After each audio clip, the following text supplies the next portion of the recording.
I'm Teisha Bader with Shalom TV's News Update. President Obama's Chief of Staff Jack Lew met with leaders of the Reform and Reconstructionist movements last week, following similar meetings over the last few months with leaders of the conservative and Orthodox movements. Both international and domestic issues were discussed, including Israel's security in light of an Iranian nuclear threat, the successful implementation of the Affordable Care Act, and protecting the civil rights of women, minorities, and the LGBT community. Among the 17 leaders in attendance were Rabbi Rick Jacobs, the president of the Union for Reform Judaism, Rabbi Steve Fox, the chief executive of the Central Conference of American Rabbis, Lynn Lazar, the president of Women of Reform Judaism, and Rabbi David Saperstein, the director of the Religious Action Center of Reform Judaism. Speaking to Shalom TV, Rabbi Saperstein said he was particularly appreciative of the depth of understanding that Lew brings in dealing with issues of concern to the Jewish community. Regarding Judaism's priority of social justice issues, Saperstein said, "From the Bible on, we've been instructed to be a light unto the nations and a prophetic voice for social justice," which Saperstein says has been carried on to the highest form by American Jewish organizations and through the various religious streams.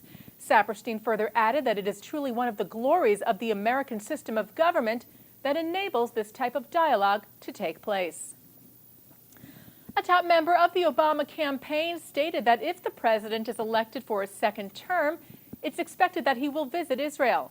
Colin Kahl, a former Deputy Assistant Secretary of Defense for the Middle East, who's now a campaign spokesman on the region, made the comments Monday in a conference call with reporters.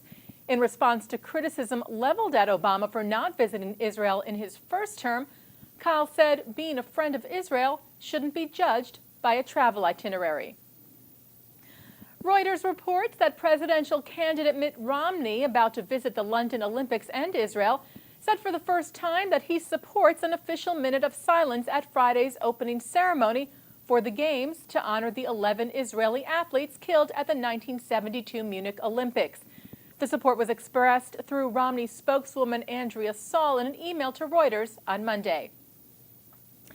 The Jerusalem Post reports that Secretary of State Hillary Clinton spoke out against anti-Semitism during her keynote speech at the U.S. Holocaust Memorial Museum in Washington on Tuesday, at a symposium on ending genocide. In her remarks, Clinton reaffirmed her support for Israel and the Jewish people, stating, "When heads of state and religious leaders deny the Holocaust, we must not let their lies go unanswered." Further saying we must respond when criticism of Israeli government policy crosses over to anti-Semitism. Ynet reports that the European Union turned down a request Tuesday by Israel's Foreign Minister Avigdor Lieberman to blacklist Hezbollah as a terror group after last week's deadly bombing in Bulgaria that killed 5 Israelis. Cypriot Foreign Minister Iratu Kazaku Markoulis, whose country currently holds the rotating EU presidency, said there is no consensus for putting Hezbollah on the list of terrorist organizations.